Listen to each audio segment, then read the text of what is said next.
Thank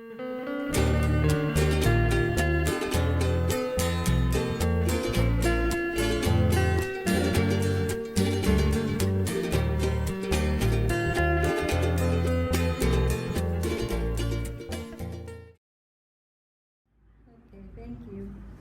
I work for the Peace Corps from, I remember the date, September 21st, 1973 until March of 1998. I started working at the Peace Corps office in Fiji in 2003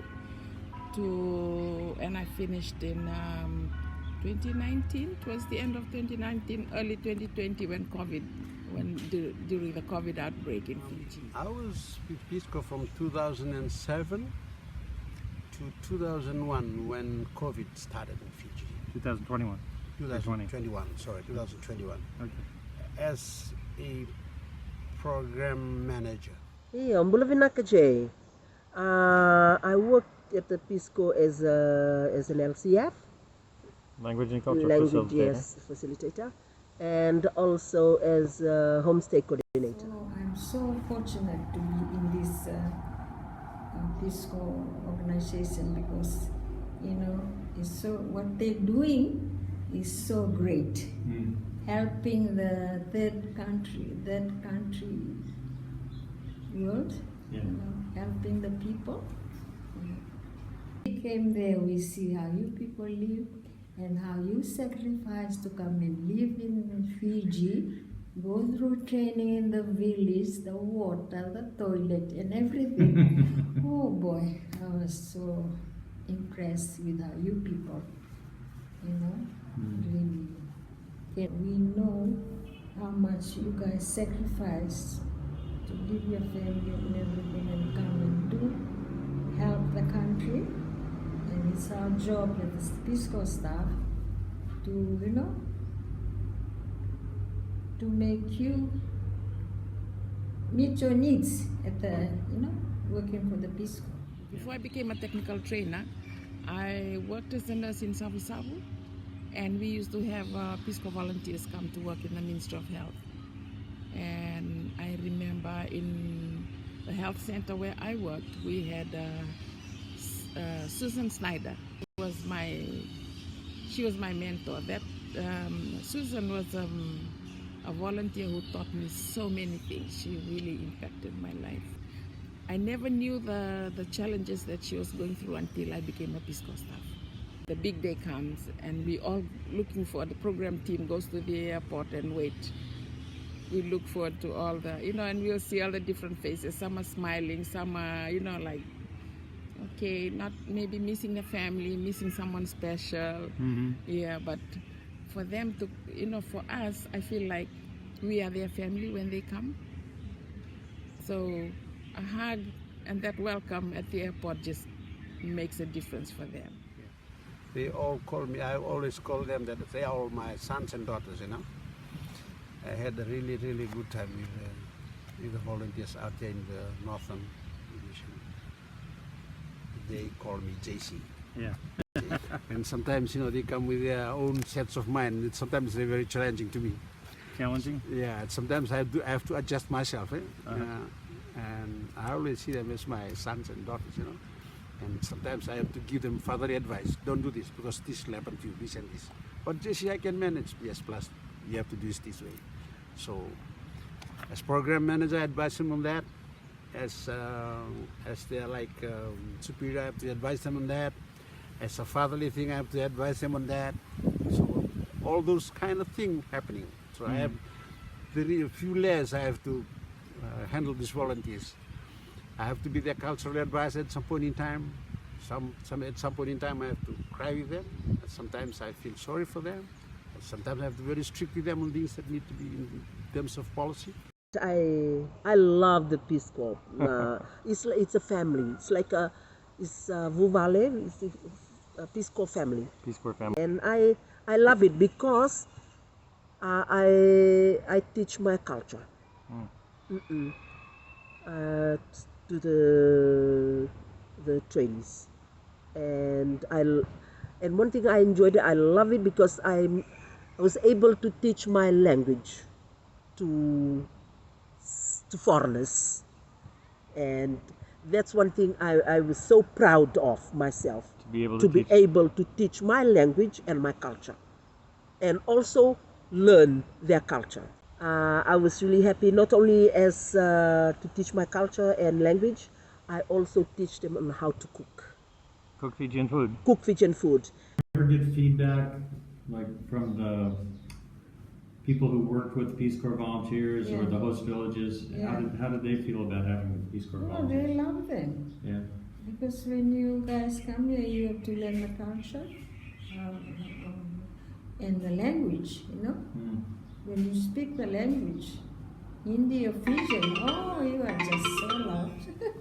Peace Corps is a very great organization. It's a really, really great organization because it deals with the grassroots level. And then in a Fijian custom, if you integrate into the community, like talk with them, stay with them, and that story stays with the community. Even though the project comes after, especially the integration part. You live with them, you share things with them. That is some stories that stays with the community forever. Oh, we drink cover with the community, with the volunteer. You walk with them to have fishing. He told us some funny stories about America, and they share culture through that way. Then, after all, they'll talk about the programs that they did. Firstly, they'll talk about the way they integrate with the community, how they share stories, how they, the integration part comes in, how he integrate into the community. He goes to that house and then tell stories. They have dinner, and then he share dinner with us, and then he make us cook this, and he teach us that. The integration part is very, very important. The project comes later. They talk about how they mingle, how they talk with the volunteer, and how they do everyday life with the volunteer. The Fijian people living in the community will know, okay, this volunteer is part of us, so the way they respect the culture. Even though American culture is so different from the Fijian culture, but they see when you respect that, they as part of the Fijian community. I feel female volunteers are more successful than male volunteers. Yeah? And why in is the that? various fields, because they easily integrate into the community, especially when they're sitting around, people will be around them talking. Yeah. With those culture, the female is more open to things. They can break those barriers, rather with the men it's quite difficult. So Yes, you started off with that, part of the job is completed. For some communities, with the volunteer coming in, it's changed the way they approach development, because we come through the village headman, the Turanikoro, and then we wait for meetings to bring everything to the people. It helped them plan and put their plan on paper instead of just all the, Fiji is known for its oral tradition.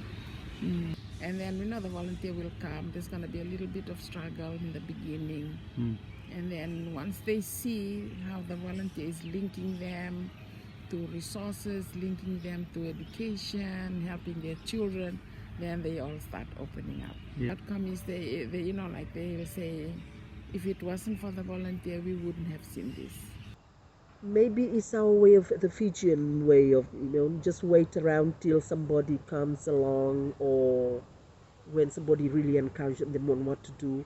And one thing I really like about the Peace Corps here in Fiji, they see things that's needed while they there, and which they can help. so And like it's an eye opener too for them. yeah. They see, they were just, like I said, it's not waiting for someone to start. It's just to start, to open their eyes, to do something, to say we can do it. We always tell the volunteers, when you go out into the community, do one thing that will stand out, that will help them see who you are and what you can do. They will forget your color, your racial background, your sexual orientation. That one will, as soon as they see what you can do, they're waiting to see what you bring to them. Peace Corps has developed a lot of people that work in government right now. In the past, every time I go to a meeting with the ministers or the permanent secretaries, and I say I'm from Peace Corps volunteer. I'm a Peace Corps staff. You know, I say we're from Peace Corps. We would like to meet with you about this, and oh, my teacher was a Peace Corps volunteer, and they start going on and on and on. Yeah. Oh, he helped me with my maths. You know, he helped me with maths. Oh, my science teacher was a Peace Corps. Sometimes I get a call from a person high up in government and said, I just want to say how proud we are of our volunteer because of this, and they go on and on and on about the volunteers' work. Really? Yeah, Peace Corps has been a place of work that has really built people, built the staff, built the community, built our counterparts. Peace Corps is like my family. Yeah, we are family because we are that close. I just love the volunteers. I just love the volunteers and the staff. I didn't have any degree coming into the Peace Corps. Sure. But the Peace Corps gave me degree. They gave me knowledge. Yes, well, thank you, America, for bringing Peace Corps and volunteers to Fiji. Yes, and they've shown a great big impact here in Fiji, and we need them. We need them. Like I said, I like that saying which always comes up in the office, the toughest job I'll ever love. I wish Peace Corps the best. I still feel they still get it in Fiji. And I wish all the Peace Corps coming to Fiji good luck. JC will be around if you need some support, if you need some guidance. The Peace Corps staff in here are really great. They'll help you out in terms of implementing some of the things that I feel Peace Corps still within Fiji in terms of community development is concerned. So that's my thought. All right, JC. Well, Okay. thanks for the great interview. Yeah.